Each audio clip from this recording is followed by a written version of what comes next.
Stein didn't argue. He simply stood there, his posture relaxed, his eyes steady. His calm was a weapon. He wasn't debating the king. He was informing the room.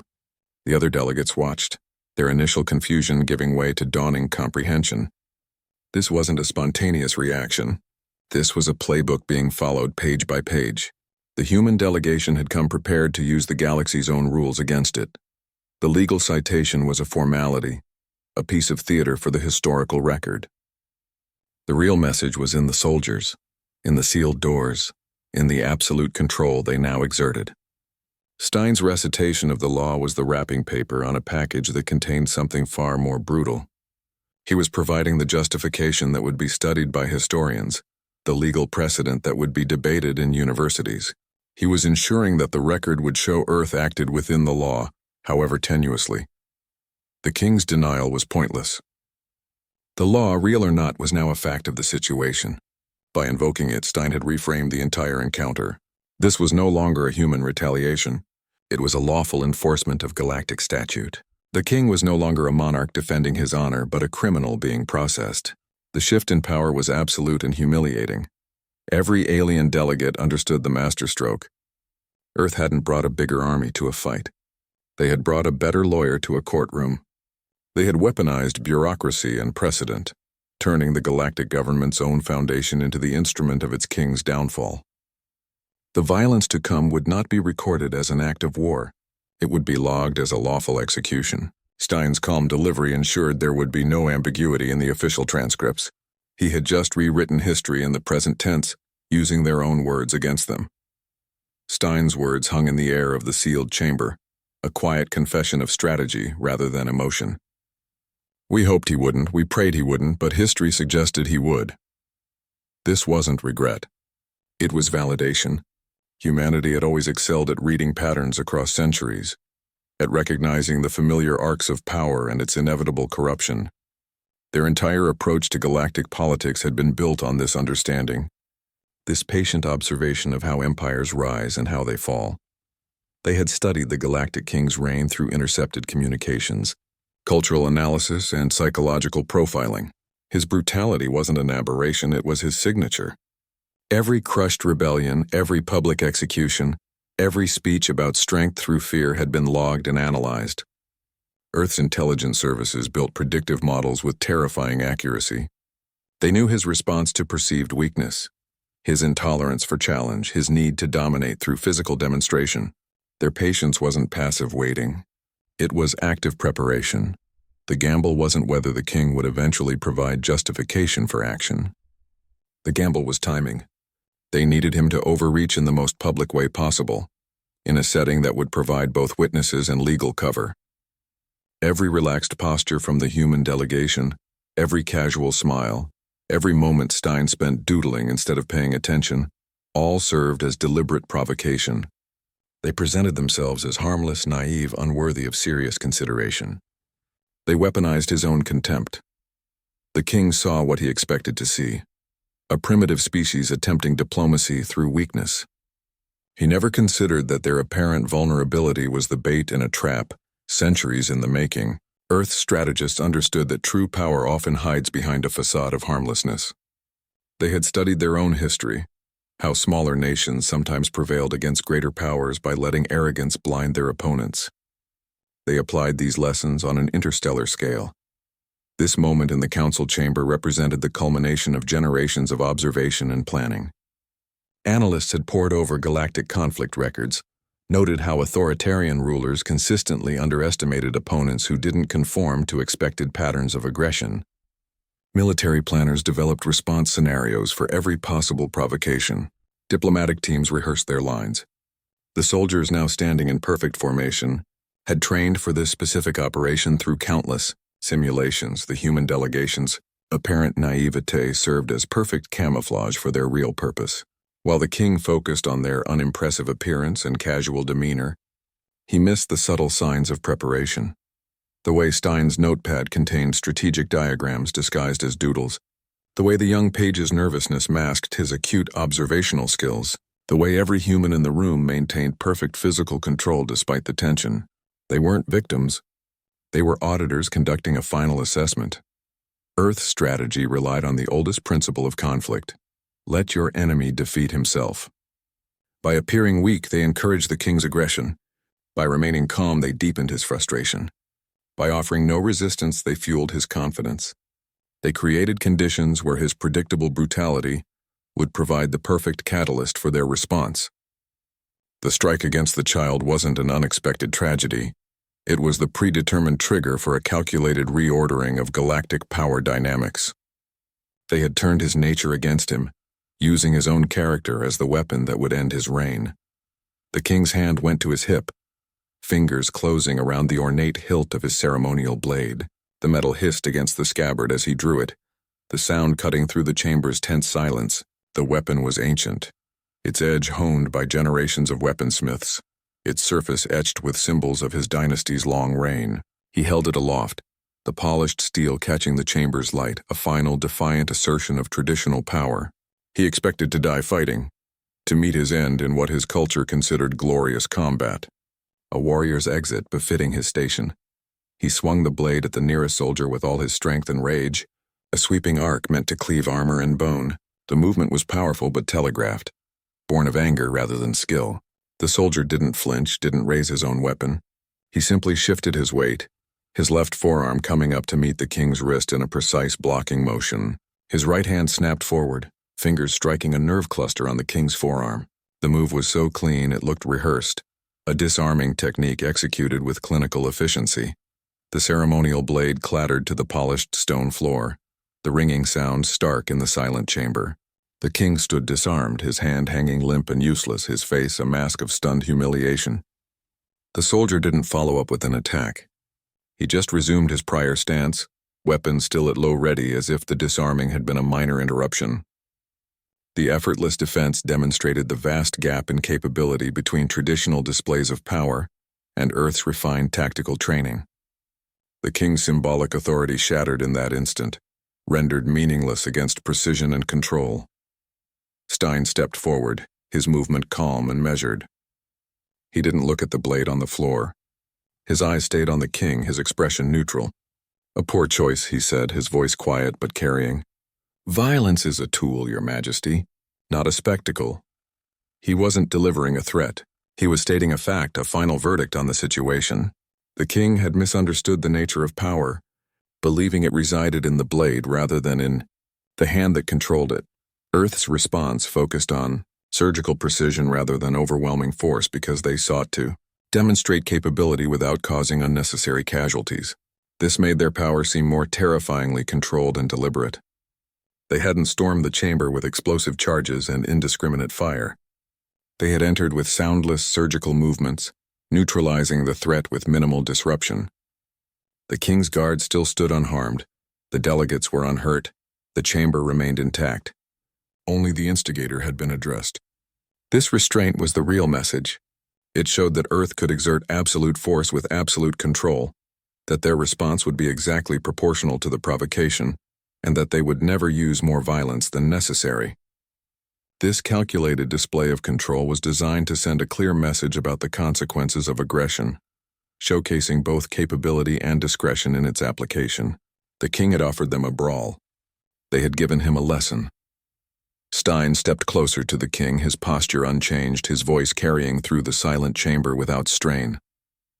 "Your Majesty, the council is not walls or spires or titles."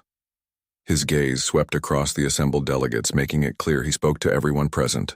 "It is the sum of our choices. Today you chose to strike a child." The words hung in the air, redefining the entire confrontation not as a clash of powers, but as a matter of accountability. He framed the moment as the inevitable consequence of decisions rather than simple violence, shifting the focus from raw power to responsibility. Every species in that chamber would return to their governments and command structures with the same urgent recommendation.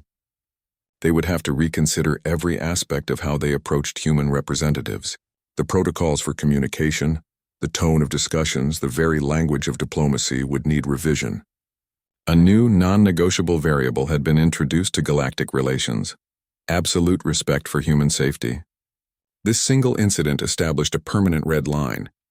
Earth had demonstrated it would enforce the protection of its people with overwhelming precision.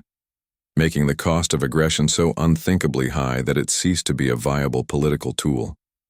Respect was no longer a request.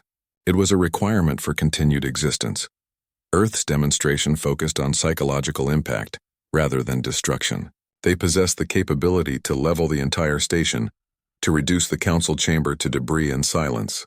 But they chose precision instead. This deliberate selection of a surgical response over overwhelming force made their power seem more terrifying, more controlled, more absolute. The choice itself was the message. The stark contrast defined the moment. The king's removal was swift, clinical, and final. His guards and the assembled delegates, however, remained untouched. There were no stray shots, no collateral damage, no explosive retaliation. The soldiers moved with a disciplined focus that eliminated only the primary threat. The message was clear and deliberate. Earth could identify and eliminate precisely what threatened them and nothing more. This precision demonstrated a capability far beyond mere destructive power. The alien delegates slowly processed this fact. They understood they had been spared not through mercy but through cold calculation. Their survival was a tactical decision, not an emotional one. This realization fostered a different kind of fear, one mixed with a grudging respect for such stark restraint.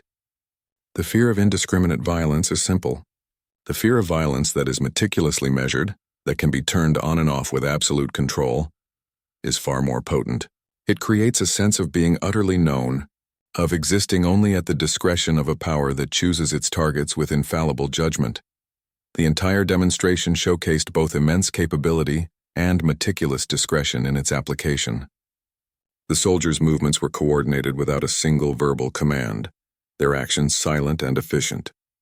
This spoke of a level of training and preparation that was alien to the delegates' understanding of military power. They were accustomed to grand displays, to noisy charges and explosive confrontations. This quiet, methodical execution was something new, and therefore something more frightening. It proved that Earth's strength was not just in its weapons, but in its unwavering control over them. The Galactic King's fatal mistake was rooted in this fundamental misunderstanding. He operated on outdated assumptions about power, believing it was demonstrated through public acts of intimidation and brute force.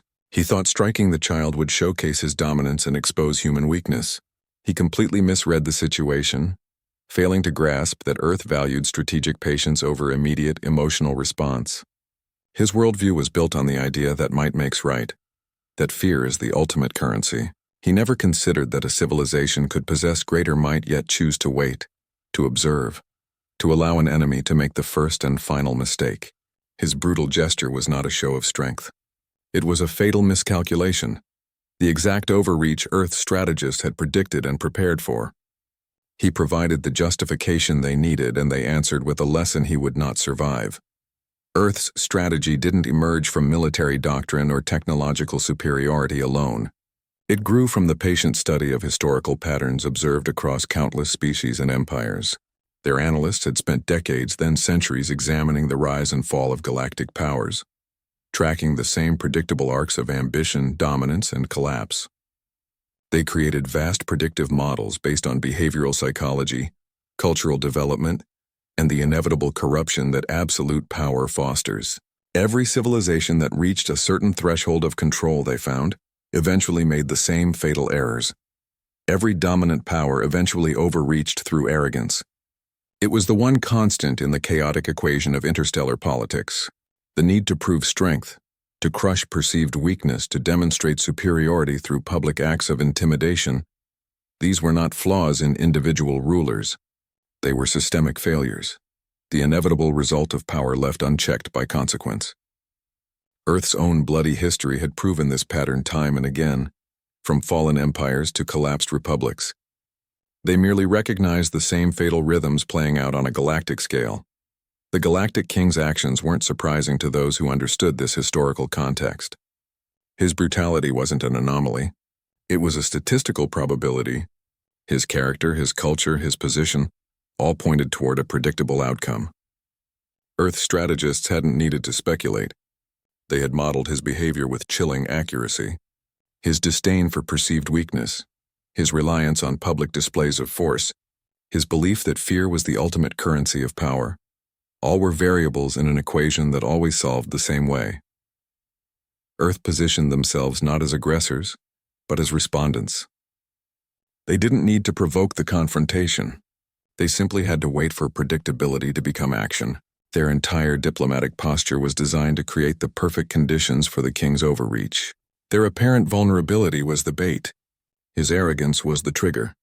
Their patience stemmed from absolute confidence in historical patterns repeating. They knew he would provide the justification they needed. The only unknown was the timing. They didn't start fights. They finished them. This philosophy was born from their deep reading of history. They understood that preemptive aggression created martyrs and resistance, but a response, especially one that was legally justified and surgically precise, could reshape an entire political landscape. The king's strike against the child wasn't an unforeseen tragedy. It was the predicted catalyst, the event their entire strategy had been built around. They had turned his nature against him, using his predictable brutality as the weapon that would end his reign. Humanity redefined galactic power that day, by demonstrating they understood historical patterns better than any species present. They were not mere participants in the game of interstellar politics. They had become its masters, playing a long game measured in centuries rather than fiscal cycles. Their victory wasn't in the king's death, but in the lesson delivered to every delegate in that chamber. They had shown that power isn't about who strikes first, but who understands the game well enough to know the strike is coming. The old powers played checkers. Earth had been playing chess since before they left their home system. The historical pattern had repeated once more, but this time, someone was keeping score. The entire confrontation represented a single point in space and time, a moment chosen not by chance, but by profound calculation. Every aspect had been weighed and measured for its potential impact. The timing, the location, the specific provocation, each element was selected for its strategic value. The council chamber was not an accidental stage. It was the most public forum available, a place where actions would be witnessed, recorded, and inevitably disseminated across the galactic network. A consequence delivered in private holds no power. A consequence delivered before a captive audience of the galaxy's most powerful beings becomes an indelible lesson. The legal justification recited by Stein was not composed in the heat of the moment. It was prepared in advance, its phrasing polished for maximum clarity in the historical record. The words were chosen to frame the coming action not as aggression, but as lawful enforcement. The military response was not a reaction. It was a rehearsed operation, practiced through countless simulations until every soldier moved with unconscious precision. The speed of their arrival, their formation, their silent coordination, all were designed for psychological impact. They were meant to convey not just capability, but inevitability. Even the ambassador's unnerving calm was part of the calculated presentation. His relaxed posture, his casual doodling, his quiet voice were not signs of detachment. They were tools. They projected an aura of absolute control, of a man operating from a position of unshakable certainty. This demeanor was meant to unbalance the king, to make his aggression seem crude and uncontrolled by comparison. Nothing was left to improvisation. Every breath, every glance, every second of those 5 minutes was a note in a perfectly composed score.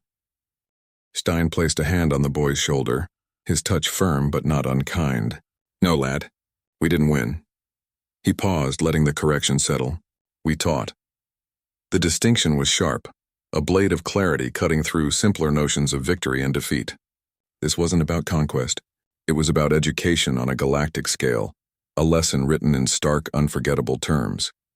The difference revealed Earth's long-term perspective, a strategy measured in generations rather than battles. Victory in a single confrontation would have been temporary, a momentary shift in power that could be challenged, reversed, forgotten. But a lesson properly delivered could reshape behavior permanently. It could alter the fundamental calculus of every future diplomatic encounter, every military consideration, every act of aggression. The goal wasn't to defeat an enemy. It was to change the rules of the game itself. He looked out at the silent, watching delegates, his gaze sweeping across their shocked and fearful faces. "Next, lad, the galaxy decides whether it wants to learn or to burn." The promise in his words was cold and absolute, a choice presented without negotiation. The responsibility was no longer humanity's to bear. They had done their part, demonstrated both the capability for overwhelming response and the restraint to apply it with precision. The next move belonged entirely to the other species. Earth had shown its hand, but not its whole deck. They demonstrated they could strike with finality, but also that they preferred not to. The restraint shown in sparing the guards, the delegates, the chamber itself, was as much a part of the message as the king's fate. It proved their power was controlled, their violence deliberate, their actions never reckless. They offered a clear path forward, cooperation based on mutual respect or consequences based on absolute deterrence. The deeper lesson was not subtle. Earth would respond with overwhelming precision to any threat against their people. The response would be swift, legally justified, and devastatingly final. There would be no negotiations, no warnings, no second chances. This made cooperation the only rational choice for any species seeking to avoid those consequences. Aggression was no longer a calculated risk. It was a guarantee of annihilation. The choice presented was binary and stark. Adapt to a new galactic order where human lives were inviolable, or face a response that would make today's demonstration seem measured. The lesson was designed to echo through council chambers and command decks for centuries, a permanent fixture in every strategic calculation. The king's head swinging silently above them was not a trophy. It was a textbook. Stein let the silence stretch, allowing the weight of the choice to settle on every delegate. They weren't being threatened. They were being informed. The parameters of existence had changed. The old ways of power, of intimidation, of dominance through fear were obsolete. A new equation governed interstellar relations, and humanity had just written the first and most important variable. The cost of aggression was now infinite. The teaching was over. The learning was about to begin. For the first time since the chamber doors sealed, Stein's stoic mask showed a hairline fracture. It wasn't a crack of emotion, but a brief, calculated aperture granting a view into the machinery behind the calm.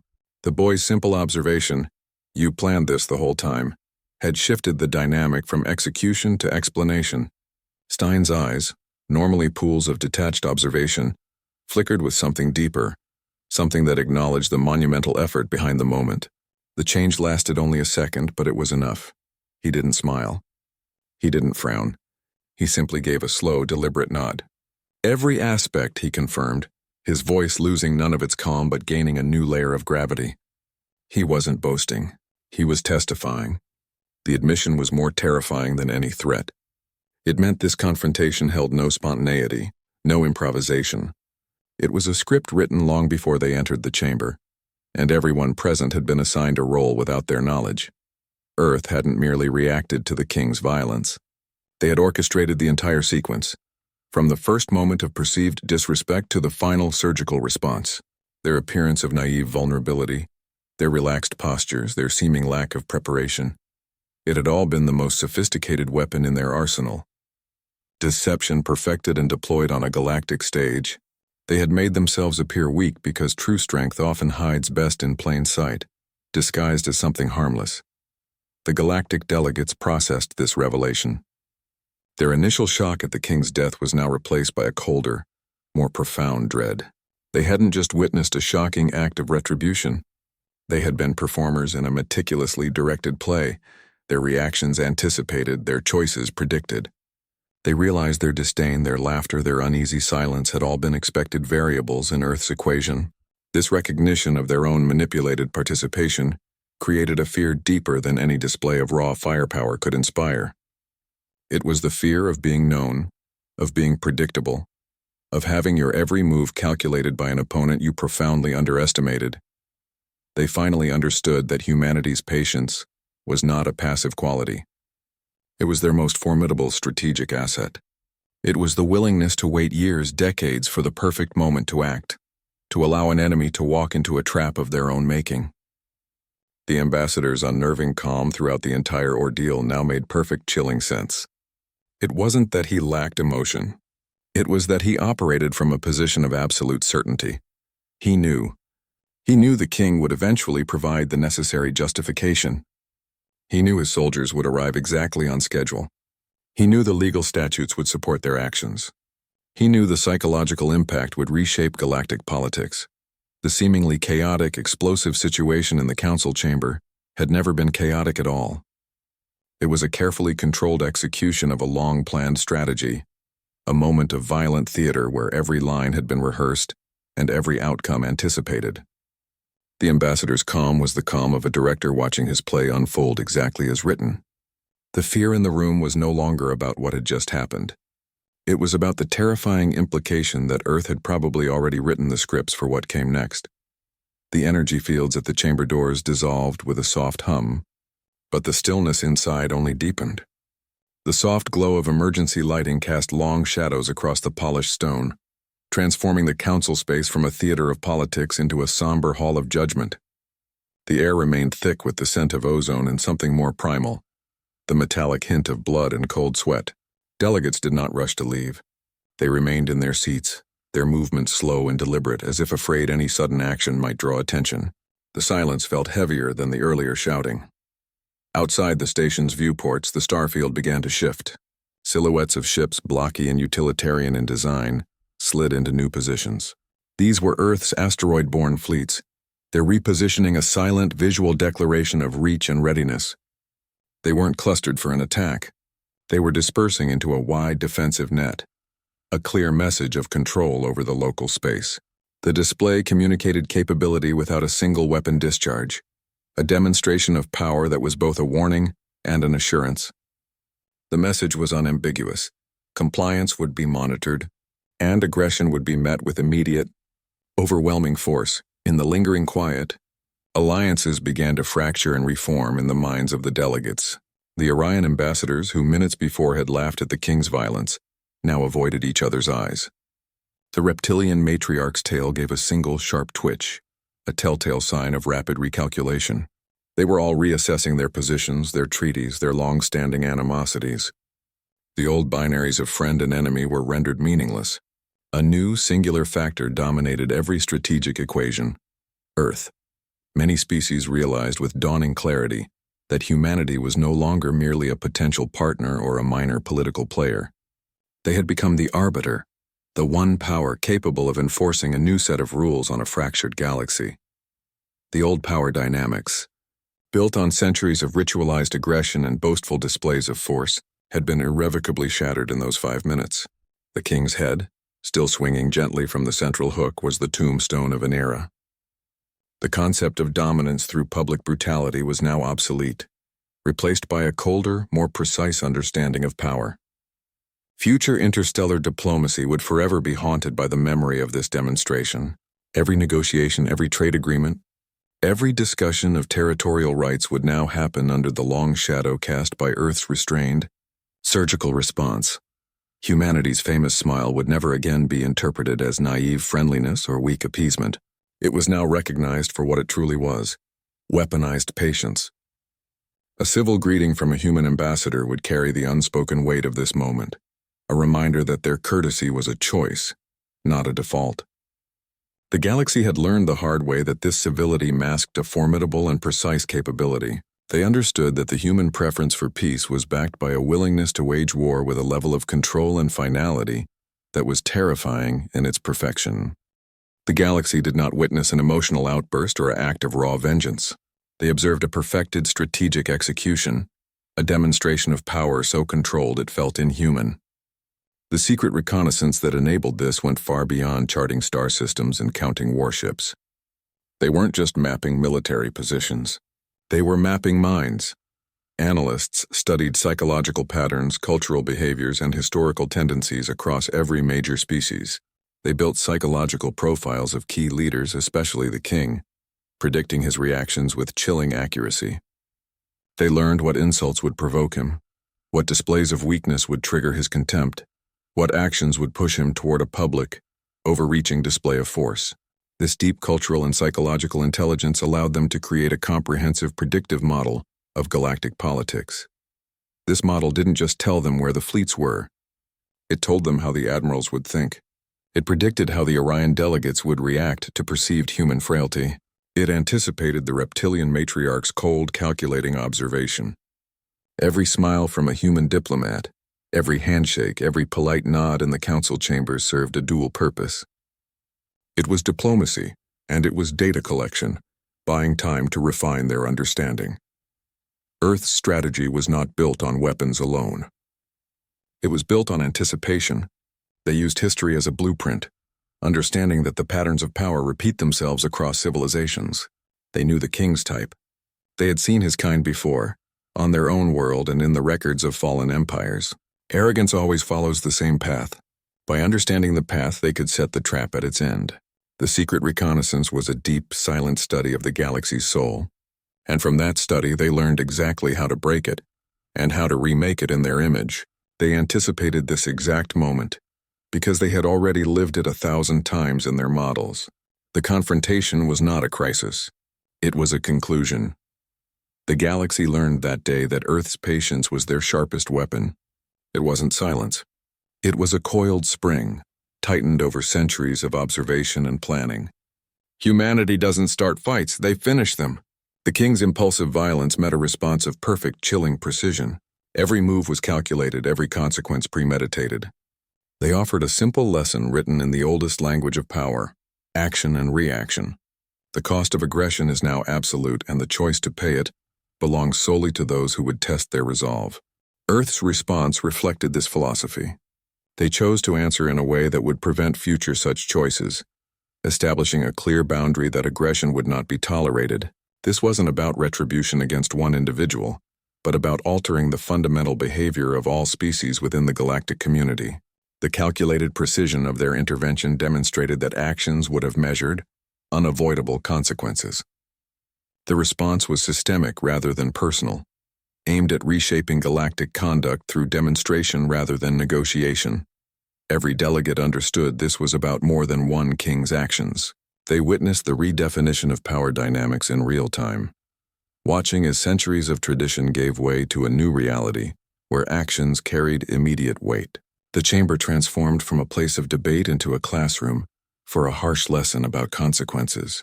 The sealed doors, the calm soldiers, the disarmed king, all served as teaching tools in a brutal curriculum about the new rules of engagement. The real meaning behind Stein's warning that the world can change in 5 minutes became clear. Earth had compressed centuries of strategic preparation into a single decisive moment that would alter galactic politics forever. Their patience had been a strategic choice, their apparent weakness a deliberate gambit. The 5-minute countdown represented not a limitation, but a demonstration of efficiency, proof that when Earth decided to act, they could reshape reality in the time it took other species to organize a protest. This was the culmination of long observation and planning, the endpoint of analyzing how power corrupts and how arrogance inevitably leads to overreach. They had studied the king's patterns, predicted his reactions, and positioned themselves to respond with overwhelming precision when he finally provided the necessary justification. The lesson wasn't just for him, it was for every delegate who would return to their governments with reports of what happened when someone underestimated human patience. The chamber's atmosphere shifted from tension to grim education. Delegates who had initially viewed the humans with disdain now watched with wary respect. They understood that the rules had changed, that the old ways of asserting dominance through intimidation no longer applied. Earth had demonstrated that true power lay not in displays of force but in the certainty of response, the absolute knowledge that actions would have consequences. This moment would echo through diplomatic channels for generations, becoming a benchmark for interstellar conduct. The lesson was simple but brutal. Strike a human child and you strike at the future of your entire species. The response would be surgical, legal, and absolutely final. The king's fate served as permanent reminder that some lines once crossed could not be uncrossed. His choice had been his own, but the consequences belonged to everyone. The ceremonial blade rose once more, but this time with a different intent. The soldier's movement was clean, precise, practiced, and perfect. It was a dispassionate motion, the kind a surgeon makes when addressing a problem that must be removed. There was no rage in the swing, no vengeance in the angle of the steel. It was simply an execution of procedure, a closing statement in a case that had already been decided. The blade fell, and the king's head was severed from his body with a finality that echoed in the sudden, absolute silence of the chamber. The head was lifted, held aloft for a moment so every delegate could see the frozen expression of shock that had become the king's final legacy. It was then hung from the central hook above the council floor, the same hook that had once displayed ancient battle standards and proclamations of peace. It swung there now, a grotesque pendulum, dripping and swaying as a brutal reminder. The visual impact was immediate and profound, a shockwave of silence that replaced the earlier tension. "Behold," the soldier said, his voice flat and carrying. "Not vengeance, not murder. Justice." The declaration was a carefully constructed narrative, a verbal frame placed around a horrifying image. It wasn't an apology or an explanation. It was a classification. This act, the soldier stated, was not a barbaric regression, but a necessary lawful measure. It was the application of a consequence, rendered with chilling clarity. The display served as incontrovertible evidence of Earth's power, but more importantly, of its restraint. They could have destroyed the entire chamber, the station, the King's fleet in orbit. They had not. They had applied force with the precision of a scalpel, not a sledgehammer. This demonstrated that Earth's immense patience had a definitive and terrible boundary. Their civility was a choice, and that choice could be revoked with absolute finality. The boy watched, his face pale but his eyes clear. The initial fear he felt from the King's blow was gone, replaced by a dawning, somber understanding. He witnessed the transformation in the room's psychology firsthand. The delegates' gasps of horror slowly subsided into a heavy contemplative quiet. Their fear began to shift, yielding to a stark recognition. The predator they had underestimated had not been toothless. Its teeth had been sharpened to a fine surgical edge. This was not impulsive violence born of anger. It was patient, deliberate punishment. It was a lesson administered with cold efficiency. The severed head was not mere brutality for its own sake. It was a calculated symbol, a message carved in flesh and bone. It demonstrated that Earth would enforce consequences with a finality that made future transgressions unthinkable. The cost of aggression was no longer a matter of political reprimand or economic sanction. It was now absolute. For any species in the galactic community considering a similar act of dominance, the image of that swinging head would now be the first thing to enter their minds. The message was clear and designed to endure. Strike a human and you invite a response that is measured, legal, and utterly without mercy. This was the new equilibrium. Respect was no longer negotiable. It was mandatory, enforced by the certainty of a consequence so severe it would reshape galactic diplomacy for generations. The King's fate was not just his own. It belonged to everyone who witnessed it. Stein let the silence stretch, allowing the weight of what they'd witnessed to settle over the assembled delegates. His voice, when it came, held no triumph, no gloating. It carried the quiet certainty of a man stating a fundamental law of physics. "Power is when silence obeys you," he said. The words landed not as a boast but as a simple, brutal truth. The chamber's utter stillness proved his point better than any speech could. He cautioned them against misreading civility for weakness in the future, his eyes scanning the stunned faces of the alien dignitaries. That quiet patience they had mistaken for submission had never been a limitation. It was a weapon, honed and kept sheathed until the perfect moment to draw it. "On Earth we learned long ago," Stein continued, his tone shifting to something colder, more ancestral. "Strike our children and you strike the future." He invoked the long, bloody history of his own world, the countless conflicts ignited by arrogant powers who believed might made right. He spoke of the inevitable downfall that followed such arrogance, a pattern repeated across civilizations and now, it seemed, across star systems. It was a warning rooted in observed reality, not moral posturing. He was connecting a single act of violence to a predictable historical chain of cause and effect that always ended the same way. "We do not claim to be noble," he stated, his voice flat and uncompromising. "We do not claim to be merciful." This was a rejection of any pretense. He wasn't asking for their admiration or their gratitude. He was establishing a new, stark baseline for interaction. There would be no illusions about human nature, no comforting myths about their inherent goodness. They were pragmatic, they were protective, and they were decisive. The final statement landed with the weight of a sealed verdict. "We only claim to be human." The word hung in the air, redefined. It was no longer a term for a species. It was a declaration of intent, a set of operational parameters that were now non-negotiable. Stein didn't respond to the threats. He simply adjusted his position in his chair, folding his hands in his lap. His calm was unnatural, almost offensive in its completeness. The other human delegates maintained similar composure, though their knuckles were white where they gripped their armrests.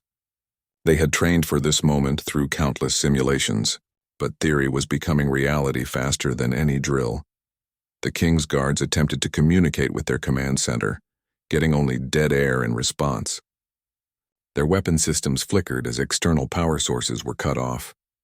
The energy fields weren't just physical barriers, they were sophisticated, dampening fields that neutralized all non-human technology in the chamber. A countdown began in the minds of every trained soldier present.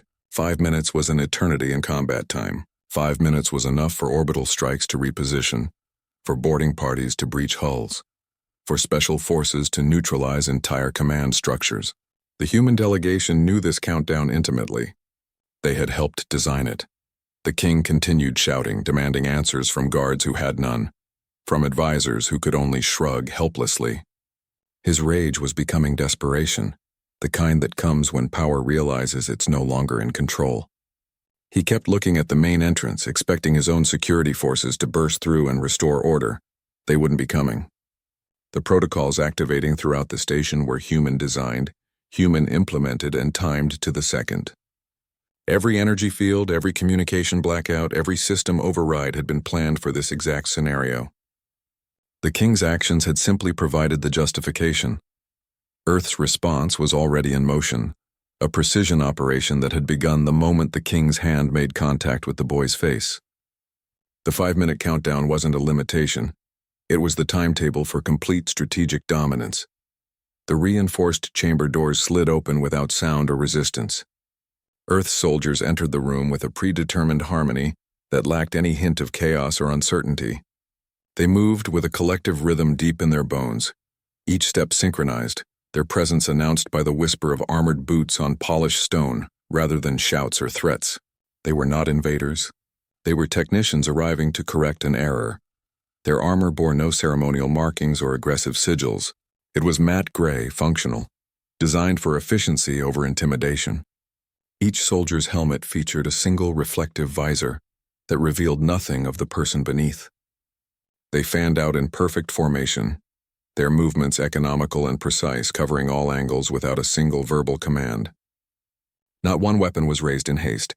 They held their rifles at low ready, fingers indexed along the frames, not the triggers. Their presence was a statement in itself, calm, controlled, and utterly unnerving. The alien delegates watched in stark silence. This was not the explosive violence they expected. There were no war cries, no dramatic poses. The soldiers positioned themselves in a tight semicircle around the King's throne, their formation closing like a well-rehearsed drill. Each soldier covered a specific sector, their heads turning in slow scanning motions that missed nothing. The King's personal guards hesitated, their own weapons half-raised. They were trained for brawls, for loud confrontations and explosive firefights. This quiet, methodical advance left them unbalanced, uncertain how to respond to such disciplined silence. Earth soldiers moved with the unerring coordination of a surgical team entering an operating theater. There was no wasted motion, no redundancy. One soldier secured the left flank, while another monitored the elevated platforms where delegates sat frozen. A third kept watch on the sealed exits. Their communication was silent, conducted through subtle gestures and tactical awareness rather than radio chatter. They had rehearsed this scenario through countless simulations, each movement polished to eliminate hesitation. The King stood before his throne, his earlier bluster fading into confusion. He was accustomed to soldiers who announced their presence with aggression, who sought to dominate through noise and spectacle. These humans offered none of that. Their silence was more threatening than any battle cry. Their discipline was a weapon in itself. The delegates from the Orion Spur watched with stiff postures, their multi-jointed limbs frozen mid-gesture.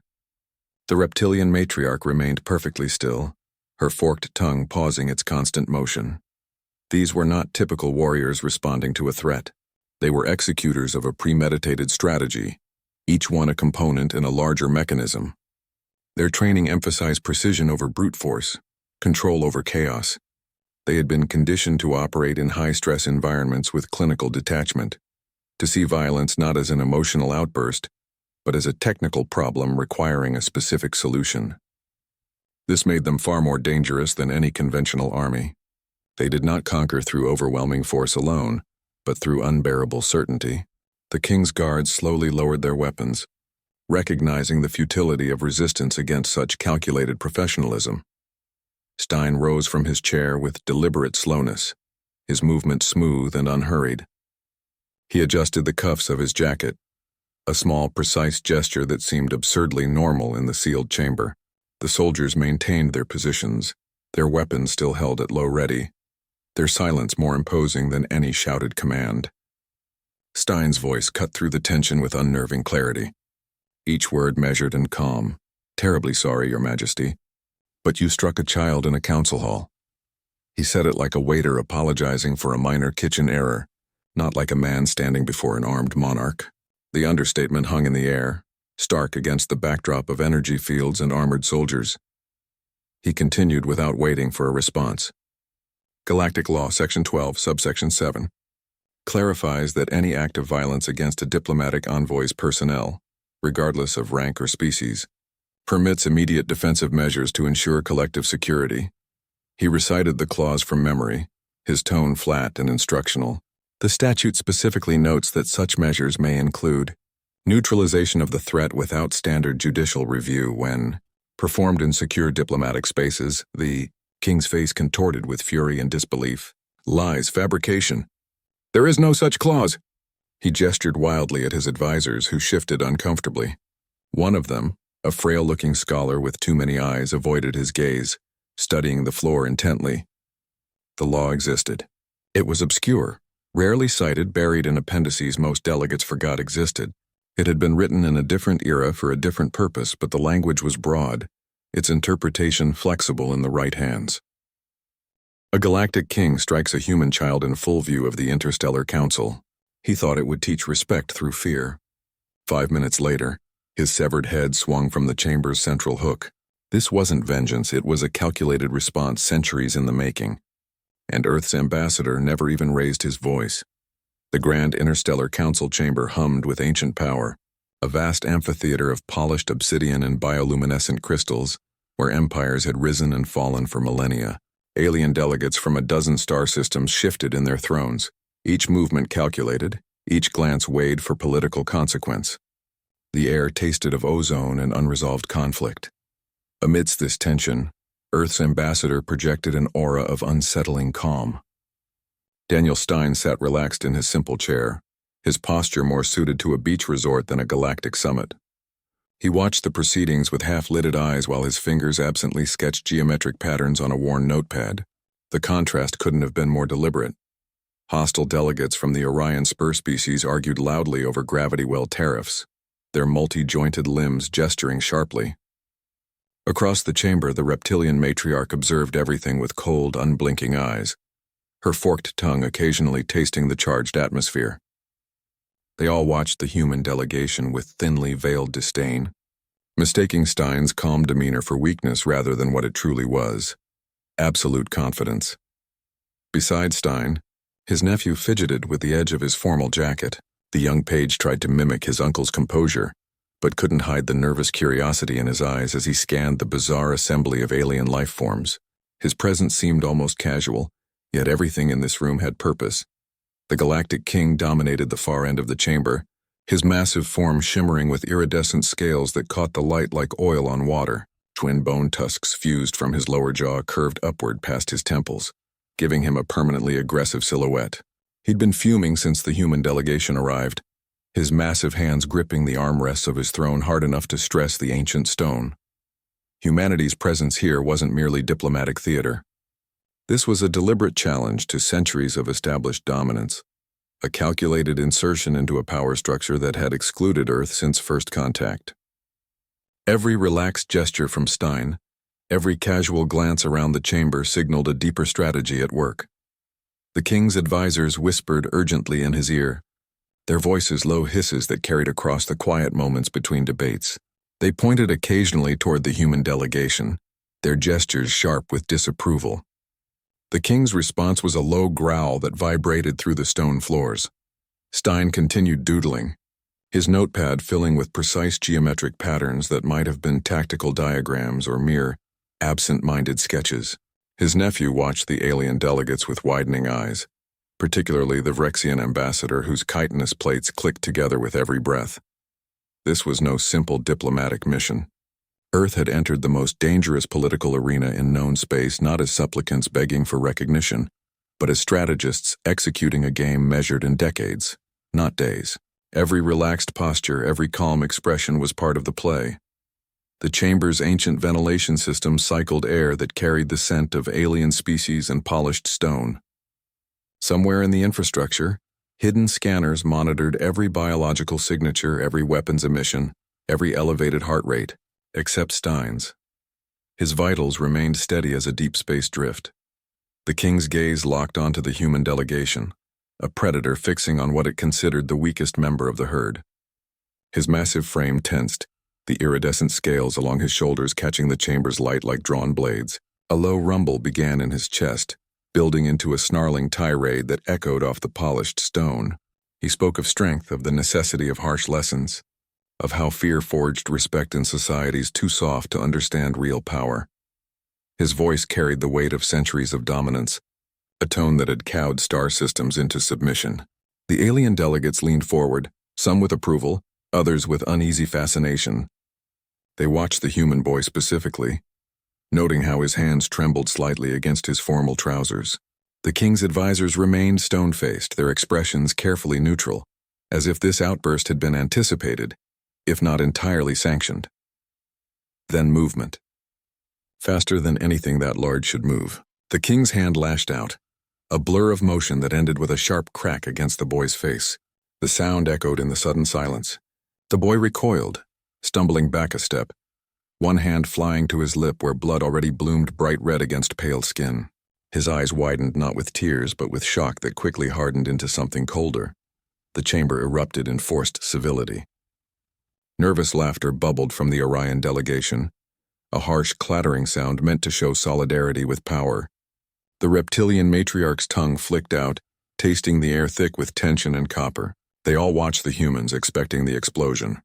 Outrage, protests, perhaps even the satisfying cower of a species put in its place. Stein didn't give them either. He didn't flinch, didn't raise his voice. His hand came to rest on his nephew's shoulder, a steadying weight. His eyes never left the king, but his touch was for the boy, a silent communication that needed no words. The blood dripped onto the boy's white collar, a stark spreading stain. Then Stein leaned forward, his voice cutting through the uncomfortable chatter with chilling courtesy. "An interesting lesson, Your Majesty." He didn't shout. He didn't even seem angry. He spoke as if commenting on the weather, but his words carried to every corner of the silent chamber. He reached into his jacket and produced a crisp white handkerchief, handing it to his nephew without looking away from the king. The gesture was domestic, mundane, and in that context deeply unsettling. The king stared, confused by the lack of expected reaction. His massive hands clenched and unclenched at his sides. Stein's calm was a weapon he didn't know how to counter. Violence he understood. This quiet, analytical response was something else entirely. To his nephew, in a voice just loud enough to be overheard, Stein murmured, "Notes become history." He wasn't just soothing a child. He was dictating the official record. The moment was no longer about a king's brutality. It was about documentation, justification. Stein had transformed a raw display of power into pure, usable moral leverage. The king had taken the bait, not just any bait, but the precise one that had been laid out for him. The exact scenario war-gamed and predicted decades before this meeting was ever scheduled. He stood there, confused by his own victory, unaware he had just signed his own death warrant in the most public way imaginable. The first energy barrier snapped into place with a sound like ice cracking across a frozen lake. A shimmering blue field sealed the main entrance, its surface rippling with contained power. Before the delegates could process this, secondary fields activated at every exit, layering defenses that turned the council chamber into an airtight vault. The air pressure shifted, pressing against eardrums. A low hum vibrated through the stone floors. Delegates rose from their seats, some reaching for communication devices that returned only static. The Orion ambassador slammed a four-fingered hand against the energy field, recoiling as it discharged a warning shock. The chamber's normal background murmur escalated into sharp questions and demands for explanation. They weren't just sealed in, they were cut off from their ships, their security details, their outside support. Stein watched the escalating panic with the same detached calm he'd maintained throughout the proceedings. He leaned close to his nephew, his voice barely audible over the rising alarm. 5 minutes, he murmured. That's all it takes for the world to change sometimes. The boy nodded, his earlier nervousness replaced by focused attention. He kept the bloodied handkerchief pressed to his lip, his eyes tracking the reactions around them. The Galactic King roared at the sealed doors, his voice booming across the chamber. What is the meaning of this breach? Who authorized this lockdown?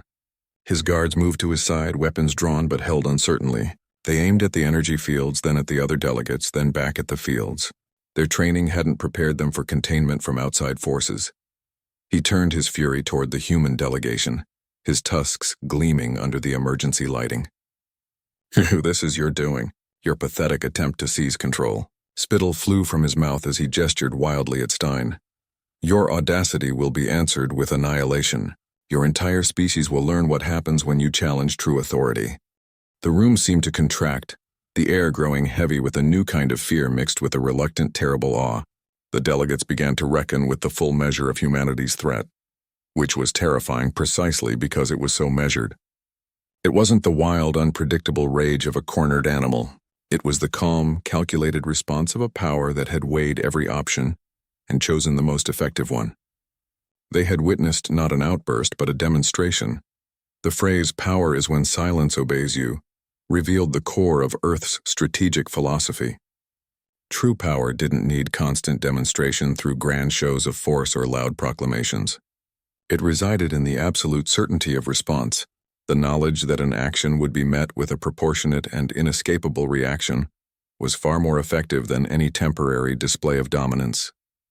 It made their long, quiet patience more formidable than any fleet mobilization or shouted threat could ever be. Their silence had not been empty. It had been a loaded weapon, and now everyone in the chamber understood it had been aimed at them the entire time.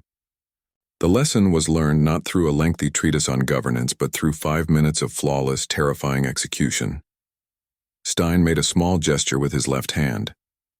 The air above the council floor shimmered, then resolved into a three-dimensional star map that spanned the entire chamber. It wasn't a standard navigational chart. This was a tactical display of stunning complexity, a holographic rendering of the Dominion's territories that glowed with ominous precision. Alien delegates recoiled in their seats as they recognized their own star systems. Their military installations, their hidden assets, all laid bare in brilliant, damning light. Red points glowed across the mapped territories like fresh wounds. Each one represented a fleet concentration, a weapons depot, a command center. The display didn't just show positions, it showed vulnerabilities. Defense gaps, supply line weaknesses, orbital blind spots. This was reconnaissance of terrifying depth, the product of meticulous observation conducted right under their noses. The map proved Earth's long, quiet effort wasn't just political.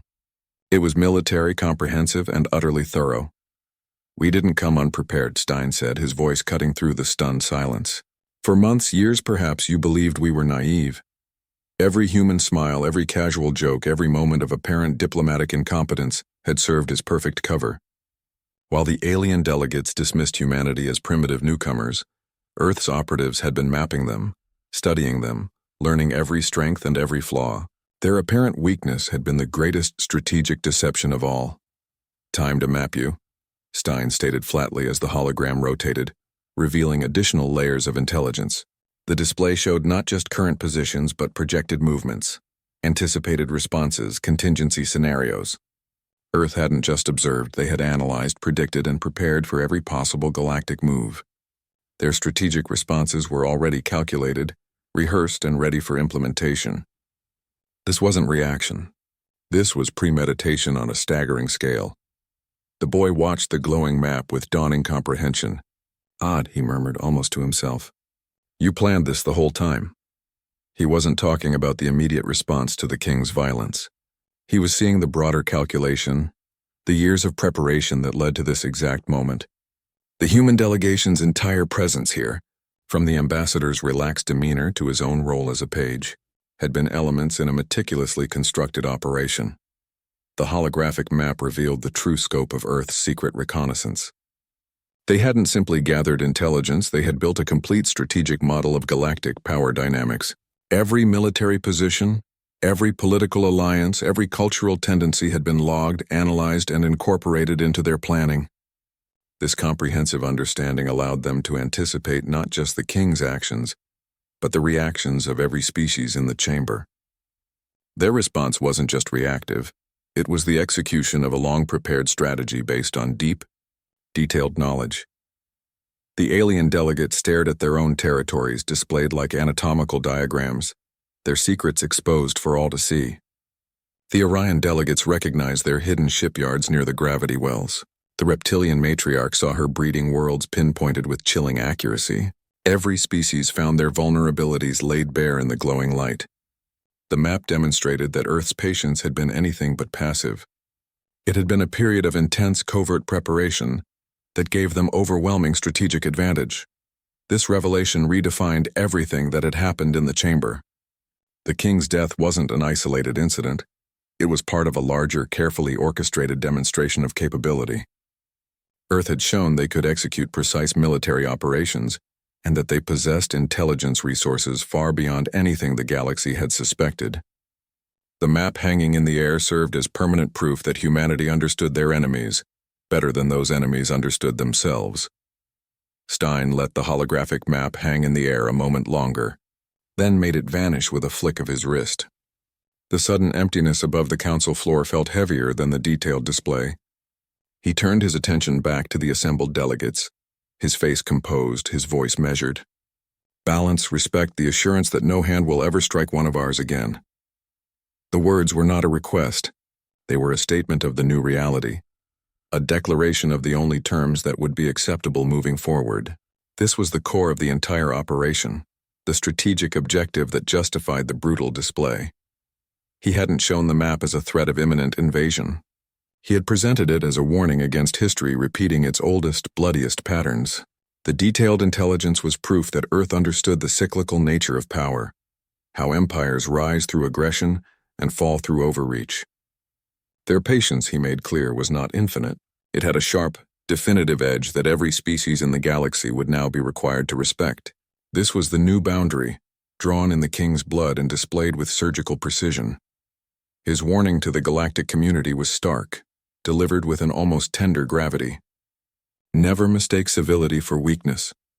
He let the words hang, his eyes scanning the chamber, ensuring every delegate absorbed them. Never mistake patience for surrender. These were not empty phrases. They were the foundational principles of Earth's new diplomatic posture, a direct refutation of the assumptions that had led to this moment. The king had made that exact error, and the consequence hung above them. Still dripping, humanity smiles. Stein continued, his tone softening marginally. Because we'd rather not bare our teeth. This was the essence of their philosophy. Conflict was a last resort, an expensive, messy business they preferred to avoid. Their default setting was cooperation, their first instinct was diplomacy, but it was a choice, not a limitation. The smile was a courtesy, one that could be withdrawn in an instant if the situation demanded it. The preference for peace did not equate to an inability to wage war. He finished with a colder, harder edge. But if you force us, you'll remember why Earth's predators still rule their world. It was a reminder of their origins, a nod to the brutal evolutionary history that had forged them. They were not a species that had evolved beyond violence. They had simply learned to control it, to channel it, to use it with deliberate, terrifying efficiency. The message was clear. They could be the most cooperative partners in the galaxy, or they could be its most formidable predators. The choice belonged to the other species. A palpable sense of realignment settled over the chamber. Alliances that had seemed solid minutes before now felt fragile, based on outdated understandings of power. Delegates looked at each other with new calculations in their eyes, reassessing their positions in a galaxy that had just been fundamentally reshaped. The old order, built on bluster and assumed dominance, was gone. A new equilibrium was being established in real time, based not on who could shout the loudest but on who could deliver the most definitive response. Earth's goal was never vengeance. It was systemic change. They sought to redefine the entire balance of power by demonstrating that respect would be enforced through an overwhelming but meticulously controlled response. They had shown they possessed both the capability for immense violence and the discipline to apply it with surgical precision. This created a new galactic equilibrium based on mutual deterrence rather than assumed dominance. Aggression was no longer a viable political tool. The cost had been made unthinkably high, and the proof of that cost swung silently above their heads. The rules had changed. Permanently. The boy looked up at Stein, his young face a mix of awe and confusion. The blood on his lip had dried, a small dark crust he kept touching with his tongue. "Did we win?" he asked, his voice barely a whisper in the heavy silence. The question hung there, simple and direct, born from a child's understanding of conflict.